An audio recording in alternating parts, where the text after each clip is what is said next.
I heard Joel say it before he realized I was awake. His voice was low, the careful, measured quiet of someone who knows how sound carries in a small space and is trying to stay below it. He wasn't quite low enough. I need you to keep distance from him today. Not dramatic, just distance.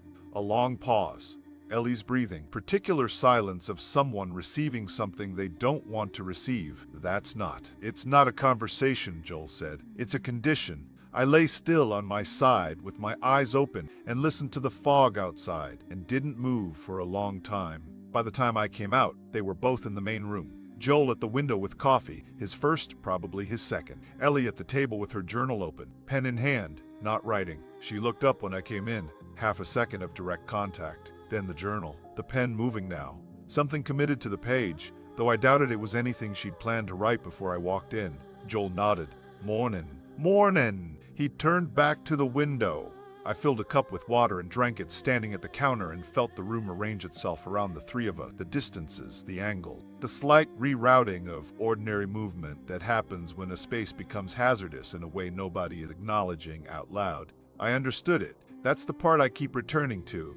Every adjustment Joel was making was correct. Every piece of distance Ellie was maintaining was the rational response to accurate information. There was no version of what I was becoming that made proximity to me advisable, and Joel was a man who made decisions based on what was true rather than what was comfortable. I understood all of it. It still moved through me like cold water. The morning passed in disconnected fragments. Joel doing inventory in the corner, systematic, thorough, the work of someone always maintaining readiness to move. Ellie at the table, journal, and then a different notebook, the one she used for mapping and observation notes. Her pen moved steadily. She was processing, the way she always processed, by converting things into words on a page, giving them shape, making them holdable. I sat at the far end of the table and worked through my own log. At one point, she reached across the table for a pen she'd left near my side. She stopped before she looked at, then reached again and took it without a word. The hesitation was brief, half a second, maybe less. She didn't acknowledge it.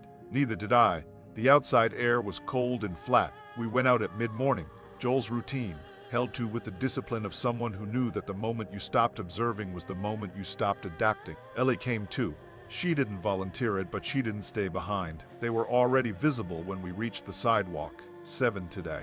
Spread across the street, in the configuration that I'd come to understand the way you understand a repeated sentence.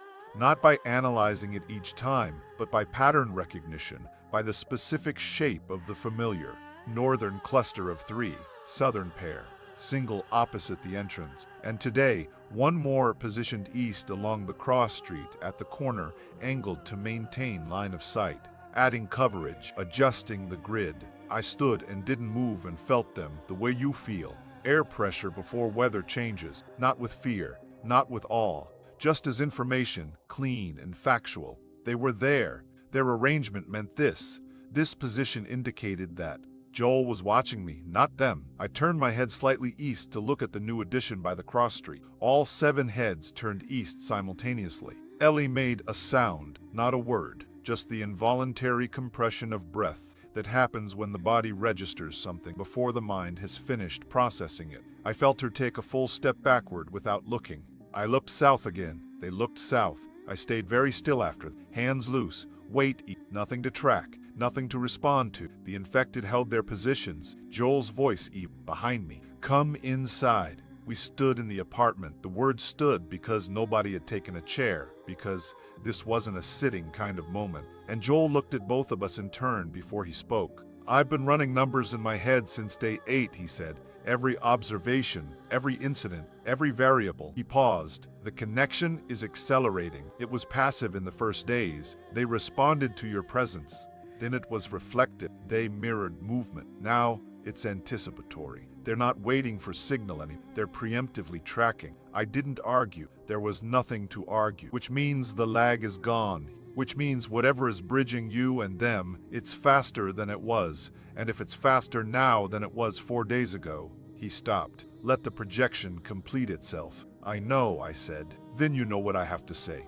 I looked at Ellie. She was looking at the floor, both hands in her jacket pocket, posture of someone bracing against something that was already in contact. I'm not risking her, Joel said.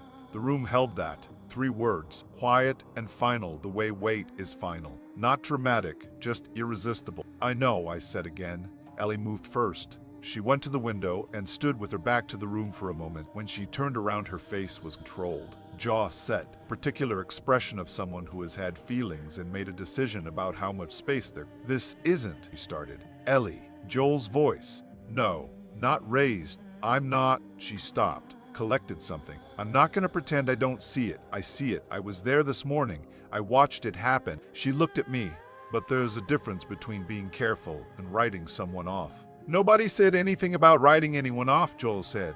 The way you're standing does. Silence. She crossed the room and sat at the table, not close, the far end. But she sat, the deliberateness of someone planting themselves somewhere they intend to stay. You're still you, she said. To me, directly, right? I looked at her and thought about all the things that were true, that I'd woken up knowing the positions of 7 infected before I'd opened my eyes. That I couldn't remember the last time I'd felt fear in any recognizable form. That the quiet in my head had a texture now, something almost like and that the company didn't feel alien anymore, which was maybe the most alarming thing of all. Parts of me are, I said. She held my gaze. Which parts? The part that knows this is wrong, I said. The part that can still tell the difference. And the other parts. I didn't answer. She nodded. Not acceptance. More like acknowledgement. The marking of a thing that had been said. I'm writing this in the back room with the door almost closed. Through the gap, I can hear Joel and Ellie talking in low voices. Not the words, just the cadence. The rhythm of 2 people who trust each other, completely working through something difficult together. I used to be inside that radius. 4 days ago, 6 days ago, 3 people moving through a broken city with something in common that mattered more than what divided it. I understand why the radius contracted. I understand every piece of it. Understanding it doesn't make it smaller. Outside, the 7 shapes are holding their positions in the fog, covering the angles, adjusting the grid, waiting for me the way they always wait, patient, permanent, without any apparent concept of giving up. I sit in the back room and listen to the fog and feel the particular quiet of someone who has spent 14 days surviving alone in a city and 4 days being something other than alone, and is now watching that distance reestablish itself in real time. I used to be the safest person in whatever room I was in. I was careful, I was quiet, I knew the risks, I knew the exits. Now I'm the reason they're stepping back. And the worst part, the part I wrote down and almost crossed out and left, the 7 shapes below stepped back today when Ellie came close to the window. Not toward me, they stepped back, as if they were making room, as if they understood she was with me, as if mine is a category that has rules now, rules I didn't write. But that seemed to apply.